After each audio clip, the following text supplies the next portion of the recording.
है ना, भव बोलो संसार बोलो एक ही बात है। और आगे मोक्ष किसका नाम है? अरे हम लोग इतने दिनों से पढ़ते आए, सुनते आए, साधु मिले, स्वाध्याय किया, कक्षाएं चली, लेकिन अभी तक ये नहीं जानता है कि संसार किसको बोलते हैं और मोक्ष किसको बोलते हैं।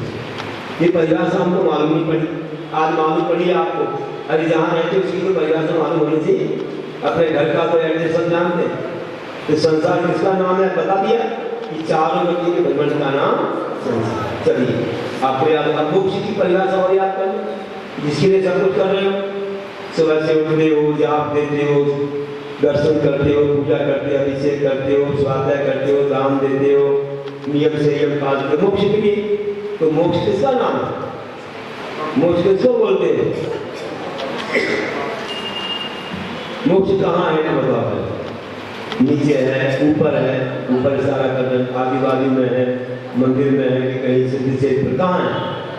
ऊपर है ना, ऊपर है, सही है, सब बोले ऊपर है। लेकिन ये 4 मास हो गए, लेकिन अभी ये हमको मालूम नहीं पड़ा, अभी तक हमको इसका समाधान नहीं मिला।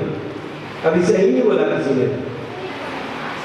देखो मोक्ष किसका नाम है तो आप सूत्र दिया है 10वें अध्याय में, कृष्ण कर्म विपर मोक्ष मोक्ष, कृष्ण संपूर्ण कर्मों से छुटकारा पाने का नाम मोक्ष। अब कहाँ है? ऊपर है, ऊपर होता है क्या? अरे जहाँ सब कर्मों से छुटकारा मिलता है वही मोक्ष है। मोक्ष किससे बनता है? छूटने के अर्थ में जन्म धातु उससे बनता है। छूटना, किससे छूटना? जैसे जेल से मुक्ति हो जाती है, मुक्ति और मोक्ष एक ही बात है। तो कर्मों से छूटने का नाम मोक्ष है। ऊपर छूटते हैं क्या? नीचे छूटते हैं क्या? नहीं, जहां ध्यान करते हैं, शुक्र ध्यान हुआ, शुक्र ध्यान हुआ और उससे विचार सूक्ष्म क्रिया प्रतिभाती प्रकृति। तो ध्यान रखना, द्वितीय शुक्र ध्यान से घातिया कर्म और तृतीय शुक्र ध्यान से घातिया कर्मों का नाश होता है, तो केवली बन जाते हैं। तृतीय शुक्र ध्यान करते हैं तो 14वें स्थान में पहुंच जाते हैं, और चतुर्थ शुक्र ध्यान करते हैं तो 8 कर्मों का नाश होना, आघातीय कर्मों का विनाश होके मोक्ष। तो ध्यान से कर्म नष्ट होते हैं, ध्यान से कर्मों से मुक्ति होती है, मोक्ष होता है। तो ध्यान कर्मों का नाश करता है। जहां भी ध्यान लगाएंगे मुनि बन के, चौथे काल में उनके संयम में होगा, वज्र सो नारायण संयम होगा और उनकी सिद्धि बढ़ेगी। मुनि बन के अपन शुक्र ध्यान में जाएंगे, शुक्र ध्यान से कर्मों का नाश हो जाएगा तो मोक्ष है। तो मोक्ष यहीं पर है जहां से कर्म छूट जाए, जहां कर्मों का नाश हो जाए वही मोक्ष। ना ऊपर है ना नीचे करेंगे, जहां पर कर्मों से छूट मोक्ष की अवस्था तो आत्मा में। हाँ, मोक्ष जो है ना, कर्म छूट गए तो आपके आत्मा अशुद्ध बनी, आत्मा शुद्ध बन जाना ही तो मोक्ष। 8 कर्मों से रहित हो जाना, आत्मा पर भूल जाना मोक्ष यहीं पर होता है। हमारे कई, जैसे बता जम्मू स्वामी ने मथुरा 84 से मोक्ष पाया, या रत्नगिरी से मोक्ष पाया। हमारे पार्श्वनाथ भगवान ने शिखर जी से मोक्ष पाया, आदिनाथ ने कैलाश से पाया, आदि आदि आप बोलते हो, नेमिनाथ ने गिरनार से पाया, वासुदेव ने चंपापुर से पाया, आदि आदि पावापुरी से महादेव। तो वहां 8 कर्मों का क्षय किया तो मोक्ष हो गया। मोक्ष तो यहाँ हुआ, और सिद्ध बनने के बाद आत्मा ऊपर जाती है। फिर सिद्ध बनने से जाते हैं, सिद्ध तो यही बनते हैं, ऊपर में यही बनते हैं, तो बनने के बाद में ऊपर, इसलिए सिद्ध सिद्ध बोल दिया। मोक्ष हुआ, सिद्ध बन गए और जाके एक समय में लोक के अंदर पहुंचे। तो अब आपको ध्यान आ गया, तो कैसे होगा मोक्ष? कर्मों के नाश से होगा। कर्मों का नाश कैसे होगा? मुनि बनने से होगा। मुनि बनने के बाद ध्यान करना पड़ेगा, ध्यान करने के बाद कर्म कटेंगे मोक्ष। तो देखो, मोक्ष जाने के लिए ध्यान चाहिए, ध्यान करने के लिए मुनि बनना चाहिए, मुनि बनने के लिए सब परिग्रह का त्याग करना चाहिए। ये क्रम है।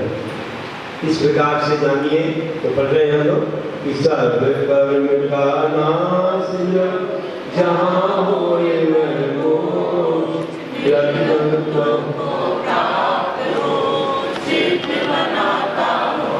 सब कर्मों का नाश कर जहाँ होए मोक्ष, निर्गंतों को प्राप्त हो सिद्ध बनाता मोक्ष।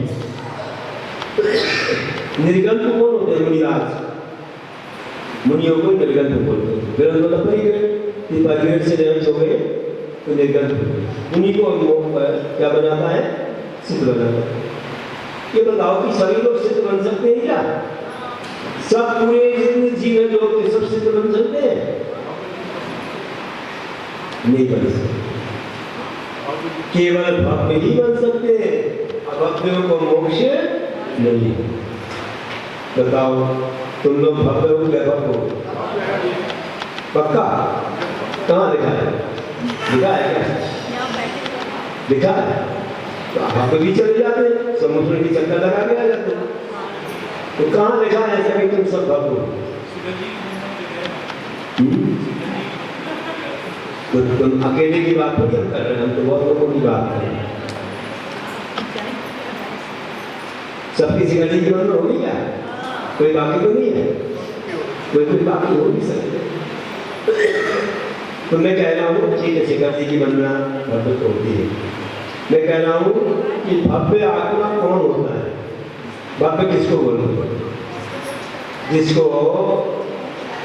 जिसको रत्नत्रय पाने की और मोक्ष जाने की सामर्थ्य हो। रत्नत्रय पाएगा तो मोक्ष भी जाएगा। वह भव्य है, और जो सम्यक दर्शन आदि प्राप्त नहीं कर सकता है उसे मोक्ष भी नहीं मिल सकता है, वो अभव्य है। अब हम लोग सामान्य से पहचान कैसे करें? तो सामान्य से पहचान ऐसी होगी कि जिसको ये लगे कि कहीं मैं भक्त हूँ कि अभक्त हूँ, अभक्त तो नहीं हूँ, समझ जाओ कि वो भक्त है। अभक्त को किसी चिंता होती नहीं। अभक्त को बोलो मोक्ष जाना है, करके क्या बोलता है? अरे सब मोक्ष का यहाँ बोल रहे हैं, तो यहाँ की चिंता ज्यादा है। और ये श्लोक है बहुत अच्छा पद्मनाभी पंचदशी में, तत्प्रति प्रीति चित्ते एन वार्तामपि सुता निश्चितम स भवेत् भव्यो भावी निर्माण भावी। जो प्रीति चित्त से धर्म की बात सुनता है, बड़े आनंद से, बहुत भाव विभोर होकर के गुरुओं की वाणी को, शास्त्र की वाणी को, निर्वाणी को सुनता है, वो निश्चित रूप से भव्य है और भावी निर्माण भाजनम, आगे मोक्ष की प्राप्ति करेगा। जो प्रीति चित्त से, आनंद से, भाव विभोर होकर के, मन लगा करके, मतलब कल्याण मान करके कल्याणी है, निर्माणी, हमारा उद्धार करने वाली है और से पार लगाने वाली है। जन्म जला मृत्यु लोग को नष्ट करने वाली है। जन्म जला बाई हरणम क्षय करणम सब दुखान गुणगुण बोलते जिन वर्ण मोक्ष गणम, जिन भगवान प्रसन्न की औषधि है, सब कर्मों का क्षय करती है और जन्म जला मृत्यु को या व्याधि सबको दूर करने वाली है। तो ऐसा मान के जो इसका सेवन करता है निश्चित से भव्य है और वह निर्वाण को प्राप्त करेगा। तो आप सभी भव्य लग रहे हो, शिविर में भाग लेने आए हो, प्रवचन सुन रहे हो, बहुत अच्छा है। तो ऐसे भव्य को सम्यक दर्शन, सम्यक ज्ञान, सम्यक चार्ट की प्राप्ति होती है। ये मोक्ष मार्ग है, मोक्ष मार्ग पर चलने से मोक्ष की प्राप्ति होती है। तो कहा है कि मोक्ष पाता है